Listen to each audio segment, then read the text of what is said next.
Hello बच्चों, नमस्कार। मैं अजीम खान, मोशन मंच पर आपका स्वागत है बच्चों। तो आज अपन उसी टॉपिक को आगे बढ़ाते हुए इस लेक्चर को कंटिन्यू करते हैं और ये होगा बेटे जैव विकास की क्रियाविधि भाग 1।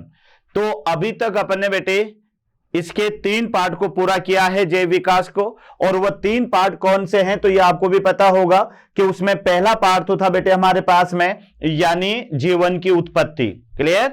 दूसरा पार्ट था हमारे पास में जैव विकास के पक्ष में प्रमाण, और तीसरा पार्ट था बेटे हमारे पास में जैव विकास के सिद्धांत। ये 3 पार्ट आपने याद कर लिए हैं और अब इसका चौथा पार्ट शुरू हो रहा है और वो पार्ट है मैकेनिज्म ऑफ द इवोल्यूशन यानी जैव विकास की क्रियाविधि भाग 1। तो बेटे भाग 1 के अंदर अपन 2 क्रियाएं लेंगे, एक तो प्राकृतिक वर्ण लेंगे यानी नेचुरल सिलेक्शन, और एक लेंगे जाति की अवधारणा यानी जाति क्या होती है, कॉन्सेप्ट ऑफ स्पीसीज। ये 2 लेंगे। उसके बाद में बेटे स्पीशिएशन क्या होता है और हार्डी विनबर्ग रूल क्या होता है। तो ये 4 टॉपिकों को अपन को पढ़ना है मैकेनिज्म के अंदर। तो यहां पर बेटे पहला अपन लेंगे प्राकृतिक वर्ण। तो इसके बारे में आपने सुना भी है कि डार्विनवाद क्या कह रहा है कि जो योग्य सजीव होगा वह प्रकृति में जिंदा बचा रहेगा, यानी प्रकृति जो होती है बेटे वह योग्य सजीव का चुनाव करती है और वह योग्य सजीव प्रकृति में बना रहता है।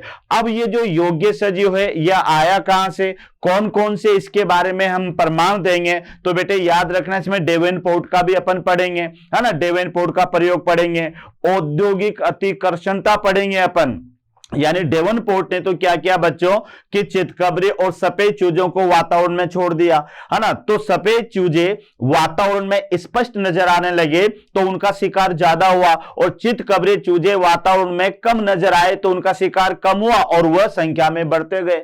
दूसरा इसमें आता है बेटे औद्योगिक अतिकर्षणता, जिसको इंडस्ट्रियल मैनलिज्म कहेंगे। केटवेल ने इसे बताया। इसका इतिहास थोड़ा सा बहुत लंबा है तो आपको वैसे याद करना है कि बेटे ब्रिटेन के अंदर पहले वहां पर जो है एक तरह से साधारण ब्राउन वनस्पति हुआ करती थी, और उस वनस्पति में 2 तरह के कीट हुआ करते थे। एक तो बेटे ब्लैक कलर का पेपर मोथ हुआ करता था और एक व्हाइट कलर का मोथ हुआ करता था। तो हुआ क्या बेटे कि जब वहां पर बेटे पहले जो है ब्राउन वनस्पति में ब्राउन कलर के मोथ तो बेटे उसमें जो है छिप गए, और ब्लैक कलर के मोथ जो थे वो स्पष्ट नजर आने लगे, उनका शिकार ज्यादा हुआ तो उधर ब्राउन की संख्या बढ़ गई। अब बेटे वहां पर औद्योगिक क्रांति आई, है ना, औद्योगिक क्रांति आई, कई तरह की फैक्ट्रियां वहां पर डली।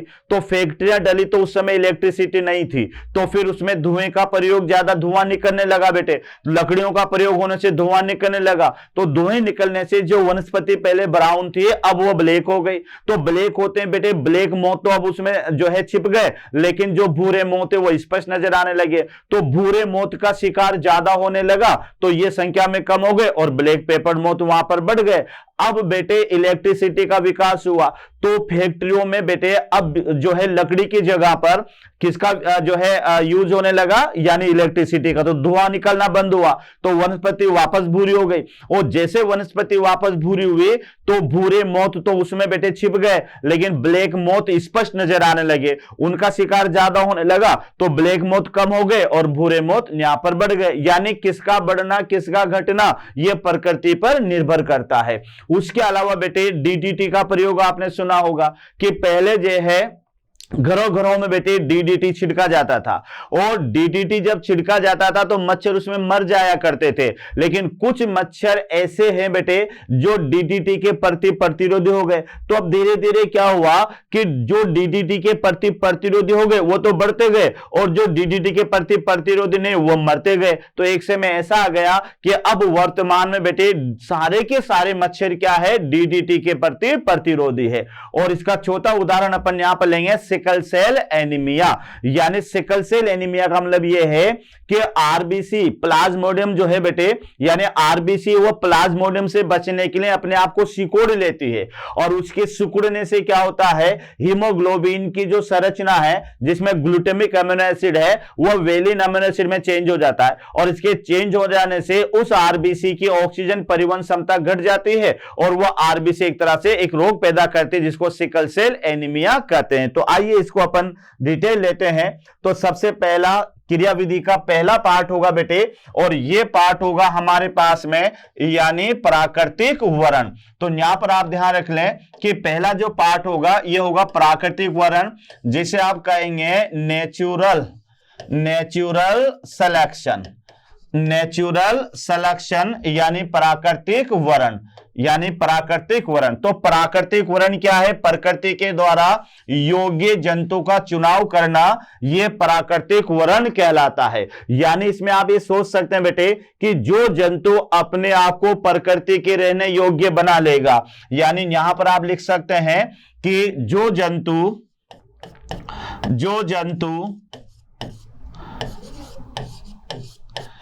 अपने आप को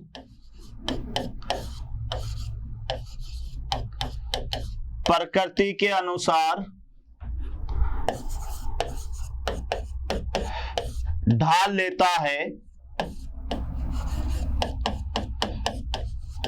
वह प्रकृति में जिंदा बचा रहता है। वह प्रकृति में जिंदा बचा रहता है।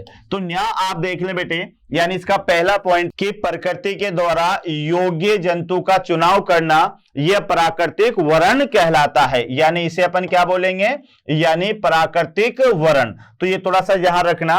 और जो सजीव अपने आप को प्रकृति के अनुसार ढाल लेता है तो वह क्या बना रहता है? जिंदा बचा रहता है। और यही प्रकृति उसी सजीव का चुनाव करती है। तो पहले तो परिभाषा याद कर लेना कि प्रकृति के द्वारा योग्य जंतु का चुनाव करना, यह प्राकृतिक वर्ण कहलाता है। क्लियर? उसके बाद में बेटे आपको याद रखना है कि जो योग्य जंतु होता है वह अपने आप को प्रकृति के अनुसार ढाल लेता है और वह जो है जिंदा बचा रहता है। जो सजीव अपने आप को प्रकृति के अनुसार नहीं ढाल पाते वह धीरे धीरे बेटे लुप्त हो जाते हैं। अब इनको किन किन प्रयोगों के द्वारा समझाया गया? तो यहां पर बेटे प्राकृतिक वर्ण के निम्न उदाहरण द्वारा समझाया जा सकता है। तो पहला उदाहरण है डेवनपोर्ट का प्रयोग। तो डेवनपोर्ट ने क्या किया बेटे? सफेद और चितकबरे चूजों पर प्रयोग किया। तो यहां पर क्या हुआ कि उसने यहां पर सफेद और चितकबरे चूजों को प्रकृति में छोड़ा। तो बेटे ये जो सफेद चूजे हैं, यहां पर याद रखें कि ये जो सफेद चूजे हैं ये प्रकृति में स्पष्ट नजर आते हैं, स्पष्ट नजर आते हैं, ये याद रखना। तो यहां आपको याद रखना है कि जो सफेद चूजे हैं, ये सफेद चूजे ये प्रकृति में बेटे स्पष्ट नजर आते हैं, स्पष्ट नजर आते हैं। और जबकि ये जो चितकबरे चूजे हैं ये प्रकृति में स्पष्ट नजर नहीं आते हैं। तो अब आप देख लो कि जैसे ही इस डेवनपोर्ट ने सफेद और चितकबरे चूजों को कहां छोड़ा? एक साथ प्रकृति में छोड़ा। तो बेटे याद रखना सफेद चूजे तो स्पष्ट नजर आएंगे और ये स्पष्ट नजर नहीं आएंगे।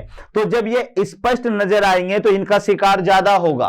तो बेटे ये जो है जल्दी नष्ट होंगे और चितकबरे चूजे स्पष्ट नजर नहीं आने के कारण इनका शिकार कम होगा। तो बेटे यहां पर ये चितकबरे चूजों की तो संख्या क्या होगी? बढ़ेगी और सफेद चूजों की संख्या घटेगी। तो ये याद रखना प्रकृति ही यहां पर निर्भर कर रही है कि किसकी संख्या को बढ़ाना है, किसकी को घटाना है। तो डेवनपोर्ट ने क्या किया कि बेटे डेवनपोर्ट ने सफेद और चितकबरे चूजों को एक साथ प्रकृति में छोड़ दिया। तो अब सफेद चूजे तो स्पष्ट नजर आए और चितकबरे चूजे बेटे वो स्पष्ट नजर नहीं आए। तो शिकार किसका ज्यादा होगा? जो स्पष्ट नजर आएगा। तो यहां पर ये जो सफेद चूजे थे बेटे वो स्पष्ट नजर आने के कारण शिकार ज्यादा हुआ और इनकी संख्या जो है वह घट गई। लेकिन जो चितकबरे चूजे थे वो प्रकृति में स्पष्ट नजर नहीं आए तो फिर इनका शिकार कम हुआ और इनका शिकार कम हुआ तो बेटे इनकी संख्या ज्यादा हो गई। तो इस तरह से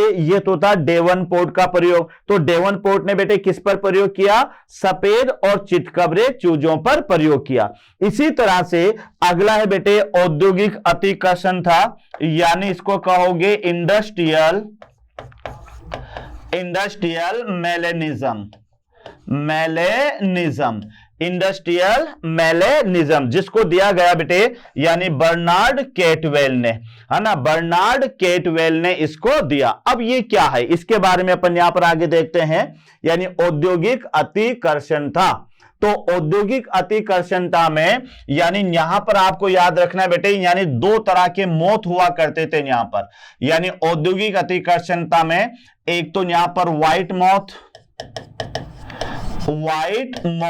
और एक यहां पर बेटे ये ब्लैक मौत।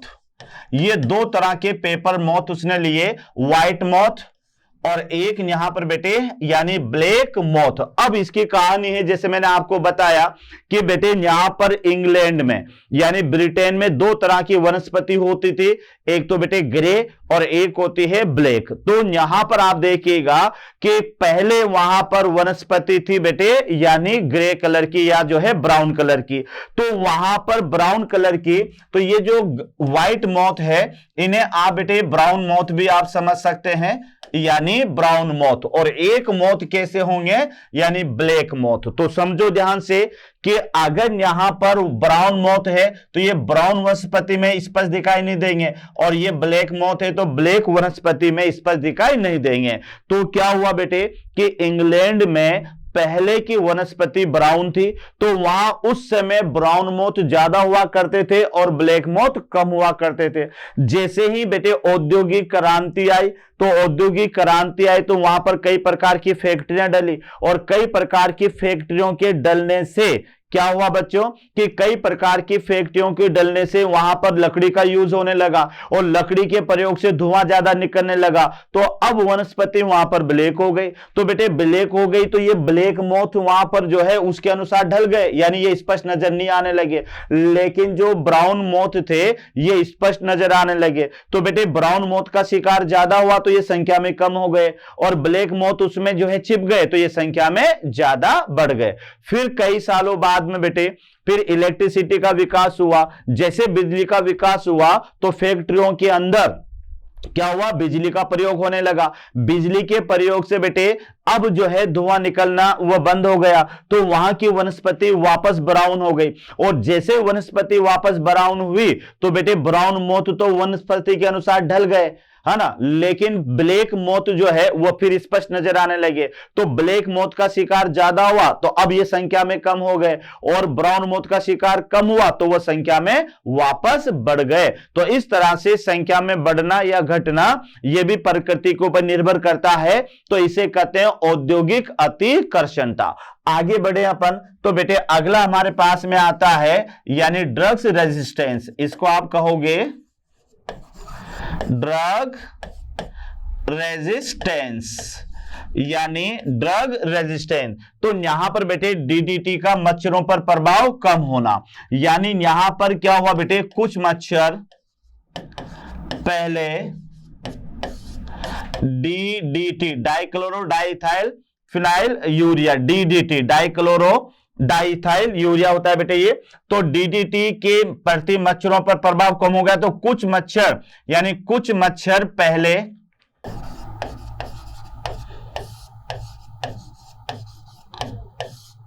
डीडीटी के प्रति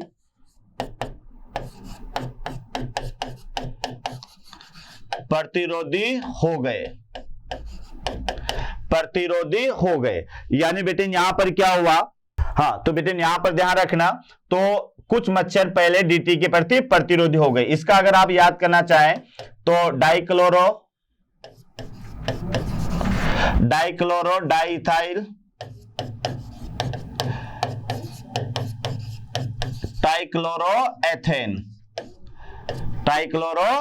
तो ये थोड़ा याद रखना कि डीडीटी का मच्छरों पर प्रभाव कम हो गया। कैसे कि कुछ मच्छर पहले डीडीटी के प्रति प्रतिरोध हो गए तो इनकी संख्या बढ़ती गई।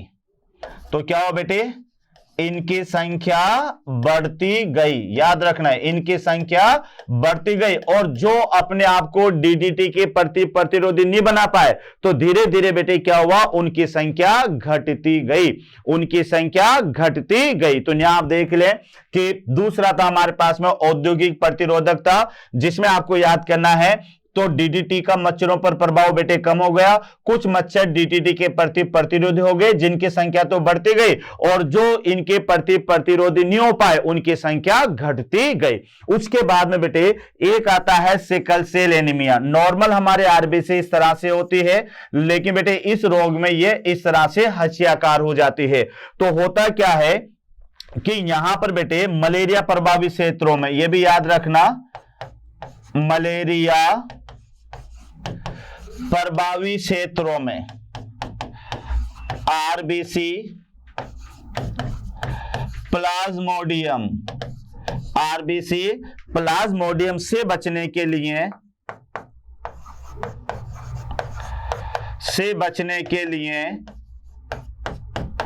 सिकुड़कर, तो बेटे ध्यान रखो कि मलेरिया प्रभावित क्षेत्रों में आरबीसी प्लाज्मोडियम से बचने के लिए सिकुड़कर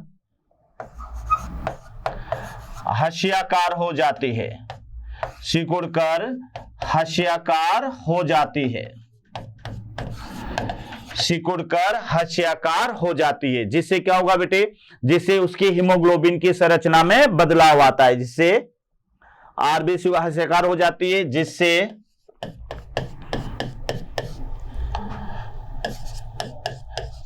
उसकी हीमोग्लोबिन की संरचना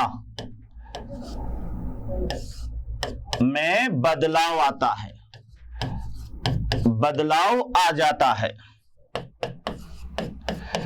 बदलाव आ जाता है, जिससे हीमोग्लोबिन की ऑक्सीजन परिवहन क्षमता, ऑक्सीजन परिवहन क्षमता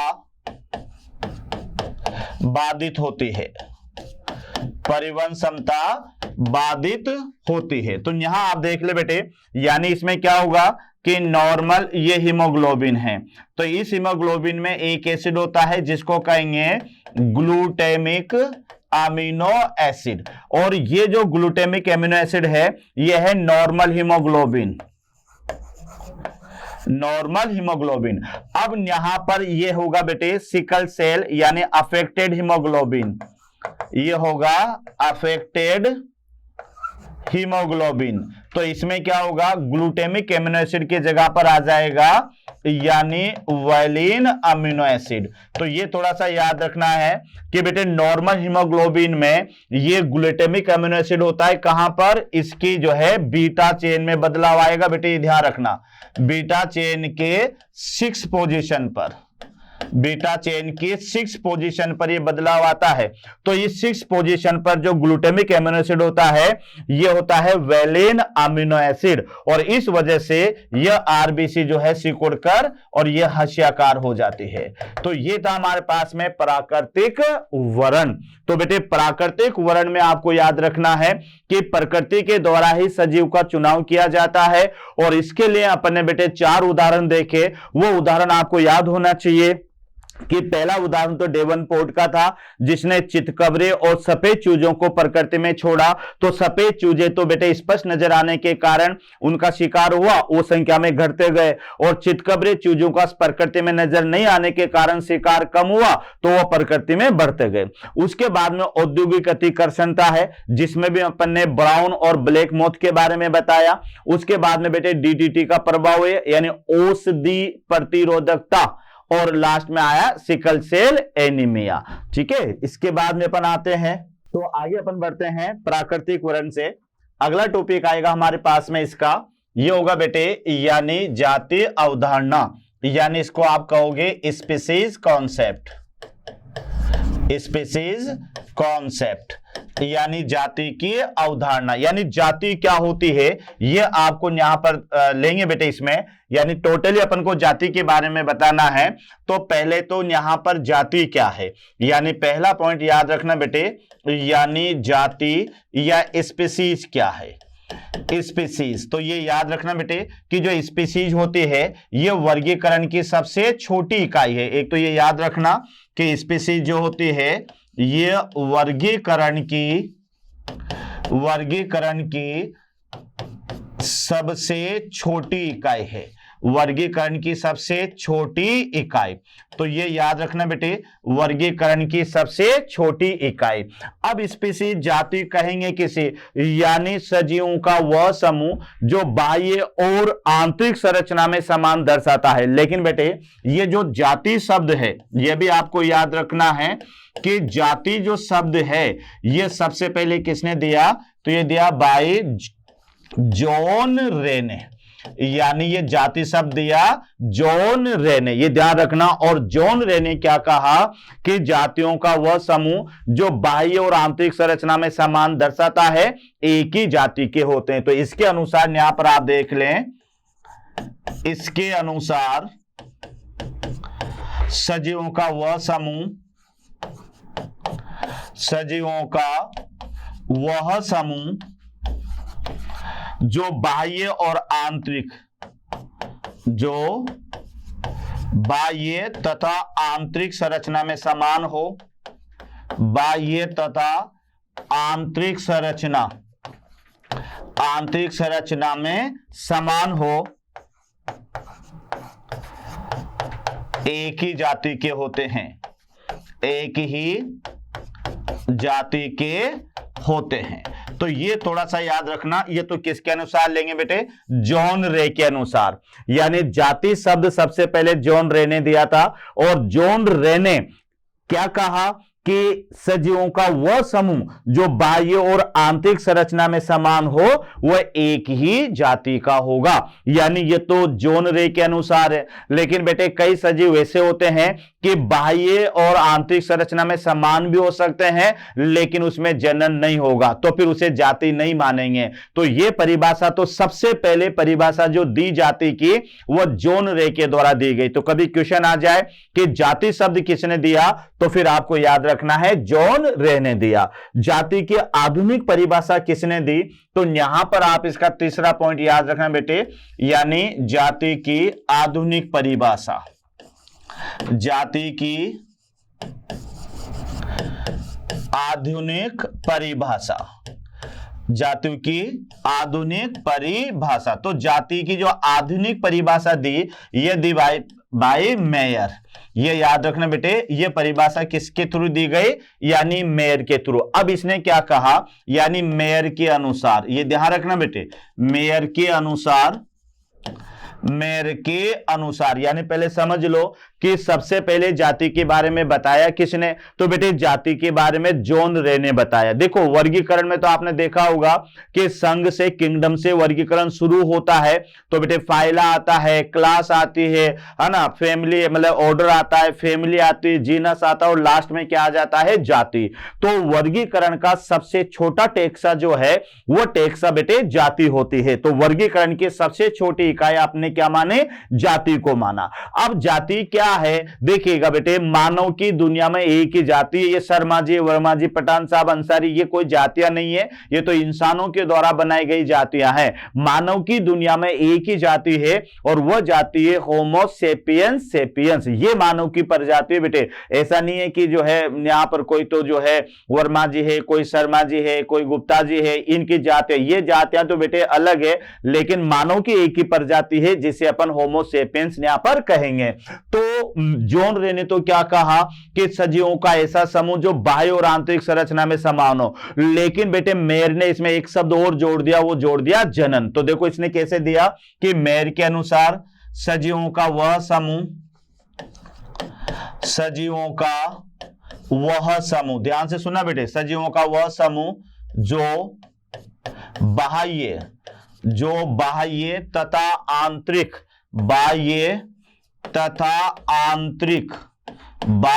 तथा आंतरिक संरचना में समान हो, संरचना में समान हो, संरचना में समान हो, तथा उनमें, ये वर्ड याद रखना, तथा उनमें जनन संभव हो, तथा उनमें जनन संभव हो, जनन संभव हो, एक ही जाति के होंगे, एक ही जाति के होते हैं, एक ही जाति के होते हैं। तो यहां आप देख लें बेटे कि मेयर के अनुसार यानी सजीवों का ऐसा समूह, यानी सजीवों का वह समूह, यहां बेटे याद रखना, सजीवों का वह समूह जो बाह्य और आंतरिक संरचना में समान हो तथा उनमें जनन, ये वर्ड याद रखना, तथा उनमें जनन संभव हो, एक ही जाति के होते हैं, तथा एक ही जाति के होते हैं। तो ये तो थोड़ा याद रखना बेटे, ये जाति की अवधारणा है जिसमें अपन ने जाति के बारे में बताया। तो आपको क्या याद रखना है कि जाति को जो आधुनिक परिभाषित किया वह मेयर ने किया, याद रखना। और मेयर के अनुसार आपको क्या याद रखना है कि जाति या सजीवों का ऐसा समूह जो बाह्य संरचना में भी समान हो, आंतरिक संरचना में भी समान हो, और साथ में याद रखना बेटे कि जो है क्या कहते हैं, उनमें आपस में जनन संभव हो। तो आपस में जनन संभव हो तो फिर वह सदस्य एक ही जाति के होंगे। आगे पढ़ते हैं यहां पर जातियों के समूह। तो अगला हमारे पास में टॉपिक आता है यानी जातियों के समूह, यानी जातियां कितने समूह में अपन यहां पर पढ़ेंगे। तो बेटे मैं 3 समूह में बताऊंगा। तो मेरा पहला समूह होगा यानी डिम्स, जातियों का पहला समूह क्या होगा, डिम्स होगा। ये 3 तरह की जातियां अपन यहां पर लेंगे। एक तो डिम्स के बारे में मुझे बताना है, रेसेस क्या होते हैं बेटे, और सिबलिंग क्या होती है। तो ये 3 तरह की जातियां अपन यहां पर देखेंगे। तो डिम्स क्या होते हैं, याद रखना बेटे कि आप मुझे देख रहे हो तो अपन सब आपस में डिम्स हैं, यानी किसी क्षेत्र में मौजूद जो लोकल पॉपुलेशन है, जो जननीय और आनुवांशिक समानता दर्शाती है, तो उन्हें अपन डिम्स कहते हैं। और डिम्स में आपस में जनन संभव होगा, याद रखना। तो यहां आप याद रख सकते हैं किसी भौगोलिक क्षेत्र में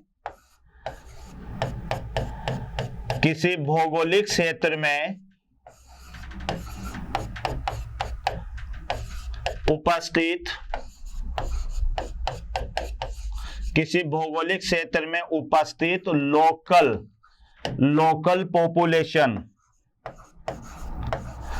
लोकल पॉपुलेशन के सदस्य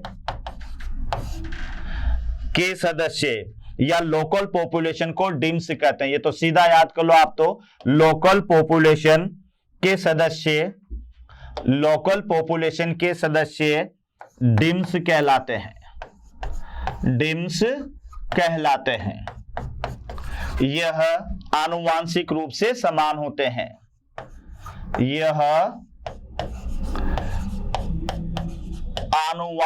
याद रखना बेटे, यह आनुवांशिक रूप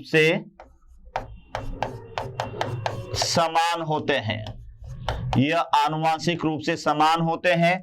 तो बेटे यहां पर जातीय अवधारणा में पहला समूह अपने लिया डिम्स। तो डिम्स में आप देख लीजिएगा किसी भौगोलिक क्षेत्र में उपस्थित लोकल पॉपुलेशन, यानी वहां की जो लोकल पॉपुलेशन है उसके सदस्य डिम्स कहलाते हैं। ये जो डिम्स होंगे ये याद करना बेटे, ये आनुवांशिकी रूप से समान होंगे तथा इनमें, ध्यान रखना बेटे, तथा इनमें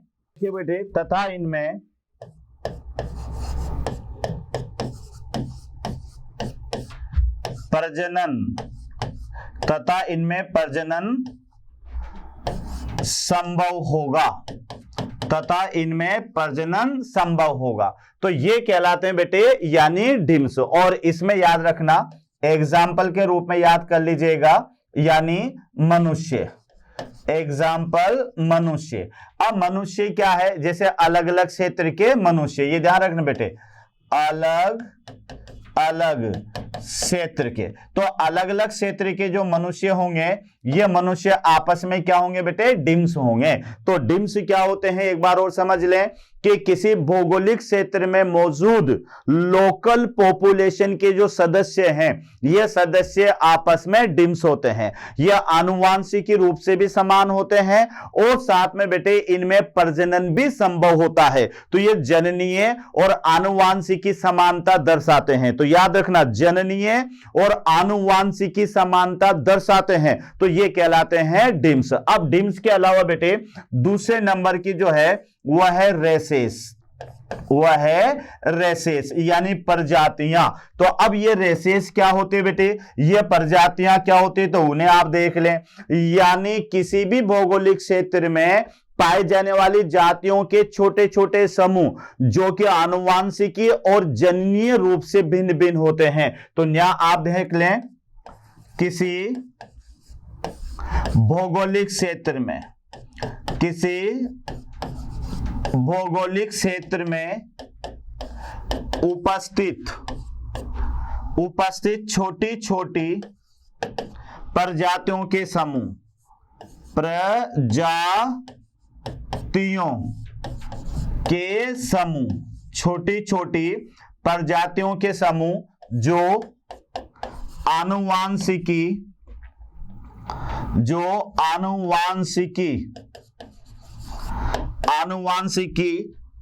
में भिन्न होते हैं, आनुवांशिकी में भिन्न होते हैं तथा इनमें प्रजनन संभव नहीं, तथा इनमें प्रजनन, याद रखना बेटे, तथा इनमें प्रजनन संभव नहीं, तथा इन्हें प्रजनन संभव नहीं, ये कहलाते हैं रेसेस। तो किसी भौगोलिक क्षेत्र में उपस्थित छोटी छोटी प्रजातियों के समूह जो आनुवांशिकी में भिन्न होते हैं तथा इनमें प्रजनन संभव नहीं होता है, रेसेस कहलाते हैं, रेसेस कहलाते हैं। तो ये थोड़ा याद रखना बेटे, ये कहलाते हैं रेसेस। तो एक बार और देख लें, रेसेस यानी प्रजातियां।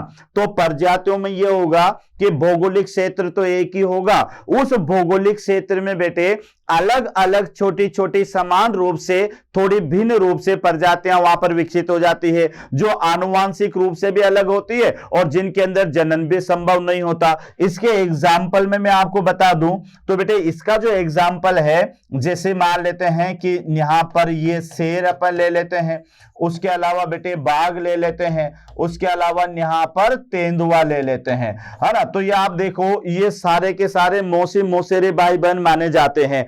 मतलब शेर, बाघ, तेंदुआ, इन सबको बड़ी बिल्लियां कहते हैं बेटे। तो देखा होगा तो इनके एक जैसा लगता है अपन को कि शेर, बाघ, तेंदुआ, है ना। तो ये एक जाति तो बेटे इनकी कभी एक रही होगी, लेकिन इनमें आनुवांशिक समानताएं होती है और साथ में जो है क्या कहते हैं, इनमें प्रजनन भी संभव नहीं होता। तो याद रखना, इस दुनिया में रहने वाले मनुष्य आपस में क्या है, डिम्स, याद रखना बेटे। और किसी जंगल के अंदर रहने वाले बाघ है, तेंदुआ है, शेर है, ये आपस में क्या है, ये रेसेस है। उसके अलावा बेटे एक और यहां पर अपन आगे बढ़ते हैं, तो इसमें अगली प्रजाति जो होगी, ये तीसरे नंबर की प्रजाति है जिसको अपन बोलेंगे सिबलिंग। तो याद रखना, सहोदर, सिबलिंग का माने होता है बेटे सहोदर, सहोदर, ये सिबलिंग होता है। मतलब ये प्रजाति के सदस्य क्या होते हैं, ये बाह्य और आकारिकी में तो समान होंगे लेकिन इनके अंदर प्रजनन संभव नहीं होगा। तो ये आपस में क्या कहलाएंगे, सिबलिंग कहलाते हैं। तो ये यहां पर आप लिख सकते हैं, यह सदस्य बाह्य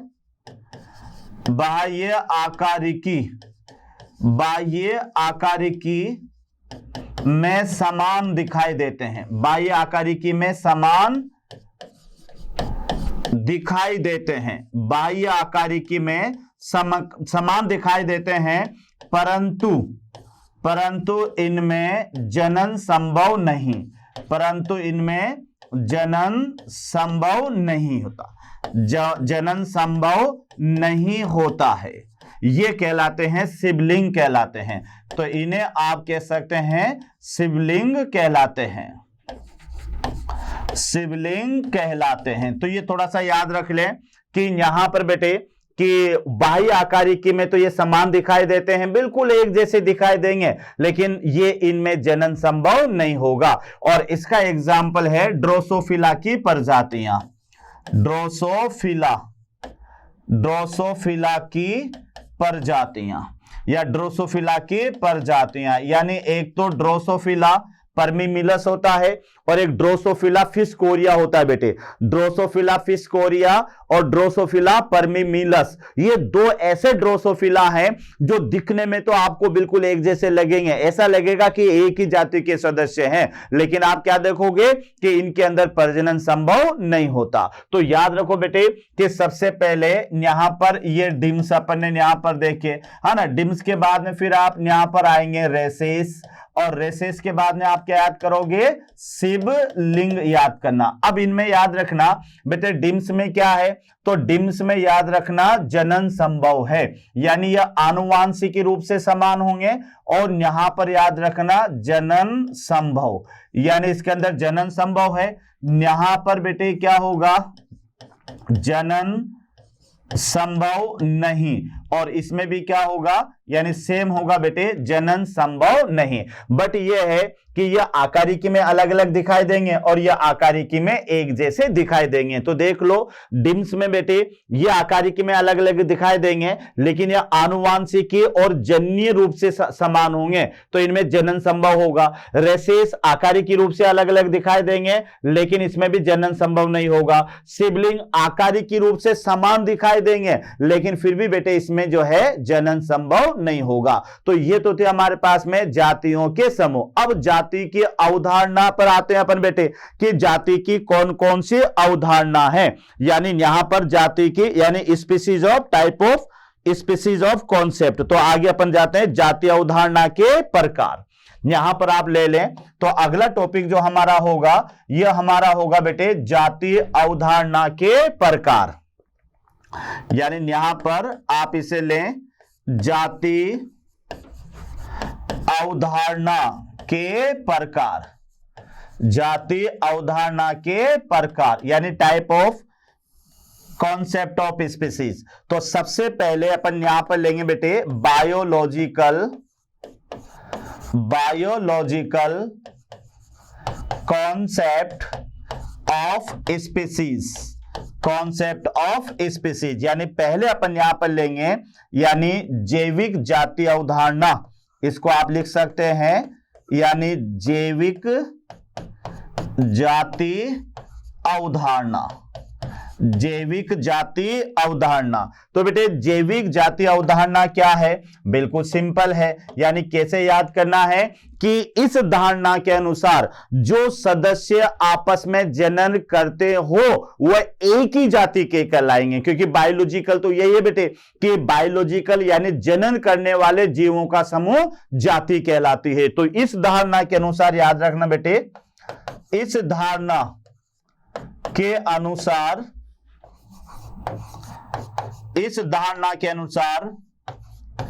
जनन करने वाले सदस्य यानी आपस में जनन करने वाले, ये ध्यान रखना बेटे, यानी यहां पर एक वर्ड जोड़ देना, यानी आपस में जनन करने वाले सदस्य एक ही जाति के होते हैं, एक ही जाति के होते हैं। तो ये हमारे पास में पहली परिकल्पना है यानी biological concept of the species, यानी इस धारणा के अनुसार जो सदस्य आपस में जनन करते हो तो बेटे वह क्या कहलाते हैं, वह एक ही जाति के होते हैं। तो एक बार और ध्यान से देख लें कि जाति अवधारणा के प्रकार में पहला है बायोलॉजिकल कॉन्सेप्ट ऑफ स्पीसीज, जिसके अंदर आप पढ़ेंगे जैविक जाति अवधारणा। तो जैविक जाति अवधारणा यह कहती है कि जो सदस्य या जिनके बीच में आपस में जनन होता है तो वह जनन के आधार पर बेटे वह एक ही जाति के होते हैं। तो बायोलॉजिकल स्पीसीज ऑफ कॉन्सेप्ट में आप क्या याद करेंगे, जनन वर्ड याद करना बेटे, यानी सजीवों का ऐसा समूह जिसके अंदर जनन संभव हो तो ये सदस्य कहलाते हैं एक ही जाति के। अगली धारणा पर अपन चलते हैं। तो अगली धारणा बेटे आपको याद रखनी है और यह धारणा है इवोल्यूशनरी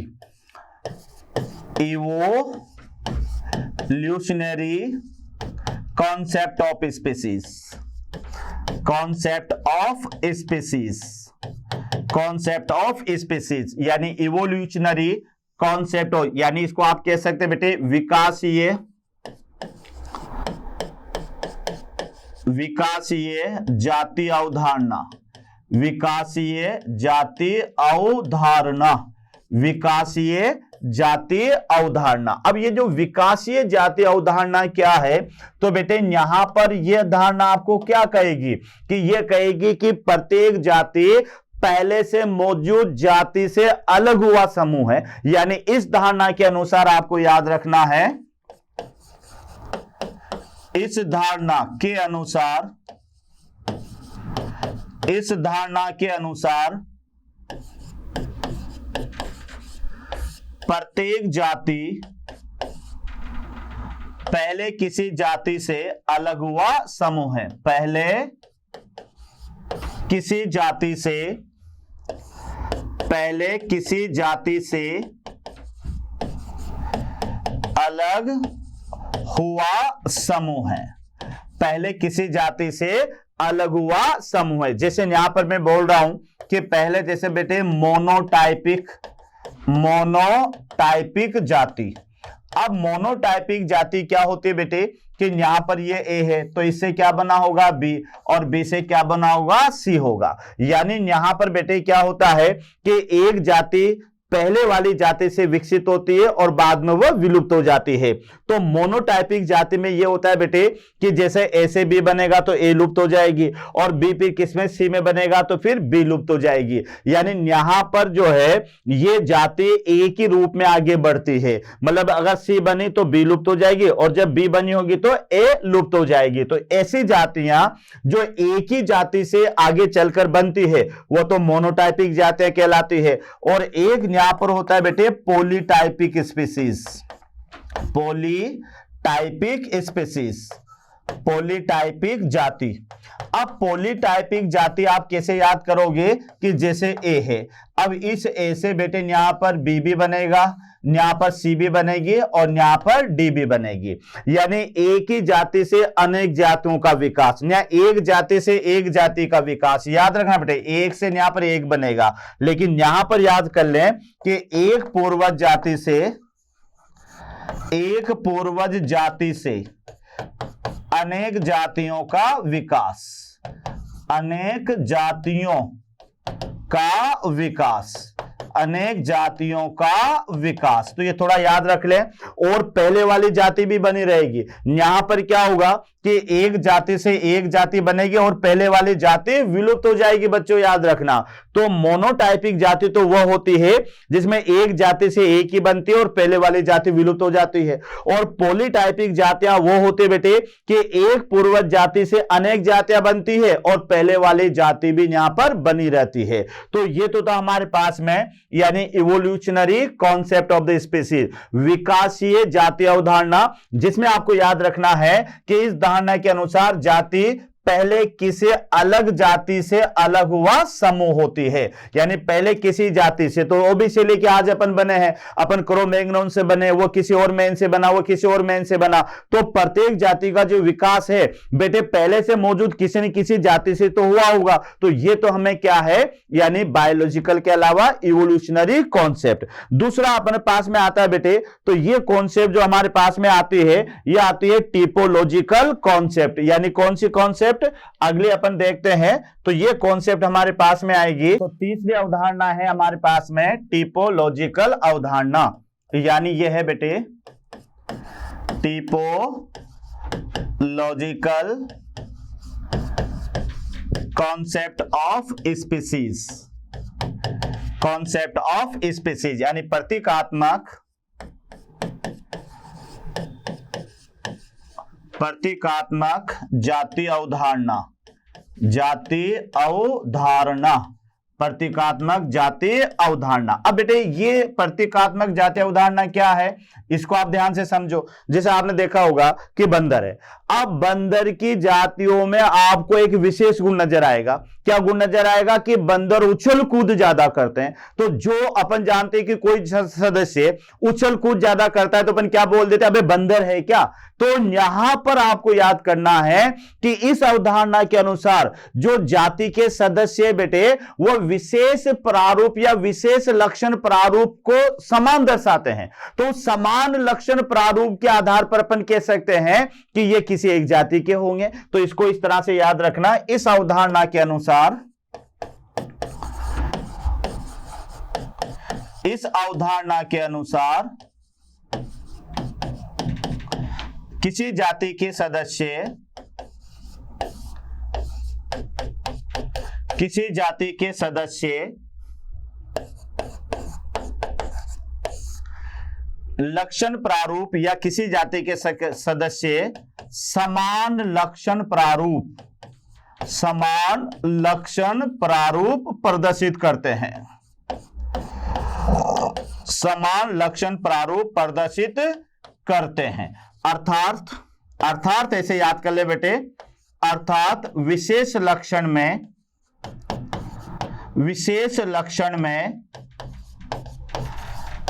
आपस में समानता दर्शाते हैं, आपस में समानता दर्शाते हैं, समानता दर्शाते हैं। तो ये थोड़ा सा याद रख लें, आपस में समानता दर्शाते हैं, यानी लक्षण विशेष लक्षण प्रारूप में अगर आपस में समानता प्रदर्शित करते हैं तो फिर उसे अपन बोलते हैं टिपोलॉजिकल कॉन्सेप्ट।